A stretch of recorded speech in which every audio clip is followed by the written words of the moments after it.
Assalamualaikum warahmatullahi wabarakatuh. Kembali lagi bersama saya Siski Banat Latifah dari kelas 1 MTIC. Di sini saya akan membahas tentang perkembangan sosio-emosional pada masa dewasa. Bagi orang dewasa, perkembangan sosio-emosi berkisar sekitar integrasi yang adaptif dari pengalaman emosional ke dalam hidup sehari-hari yang memuaskan, serta relasi yang berhasil dengan orang lain. 20 tahun pertama dalam kehidupan bisa memprediksi kehidupan sosio-emosi pada usia dewasa. Pengalaman di masa dewasa awal penting untuk menentukan bagaimana jadinya individu itu di kemudian hari. Yang pertama adalah temperamen. Temperamen adalah gaya perilaku dan karakteristik respon emosional yang sifatnya individual. Di masa dewasa, sebagian besar individu memperlihatkan lebih sedikit perubahan suasana hati dibandingkan ketika remaja. Mereka juga lebih bertanggung jawab dan lebih jarang berperilaku yang mengandung risiko. Adanya kesinambungan antara aspek-aspek tertentu dari temperamen di masa kanak-kanak dan penyesuaian di masa dewasa awal. Masih diperlukan lebih banyak riset. Kaitan antara temperamen masa anak-anak dengan kepribadian di masa dewasa dapat bervariasi, tergantung pada konteks yang mengintervensi pengalaman individu. Yang kedua adalah kelekatan.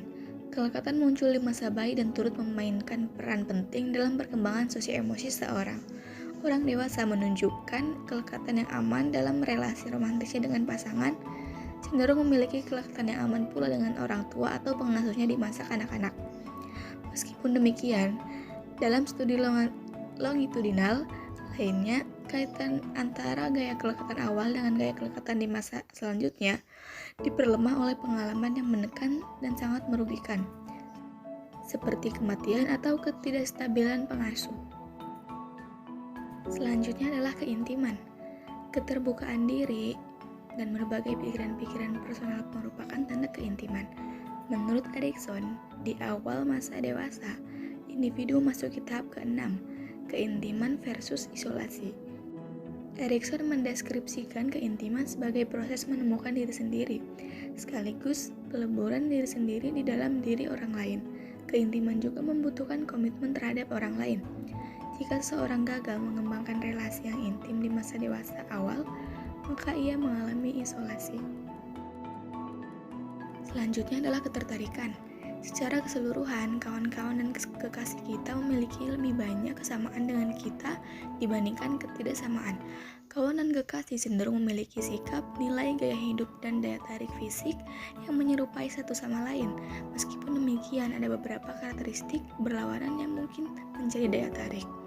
Orang tertarik dengan orang lain yang memiliki sikap, nilai, dan gaya hidup yang sama karena adanya validasi konsensual. Sikap dan nilai kita memperoleh dukungan jaga jika sikap dan nilai orang lain juga sama dengan kita. Selain itu, orang cenderung menghindar dari sesuatu yang tidak diketahuinya. Kesamaan juga mengimplikasikan bahwa kita akan menikmati melakukan hal-hal dengan orang yang juga menyukai hal yang sama dan memiliki sikap yang sama.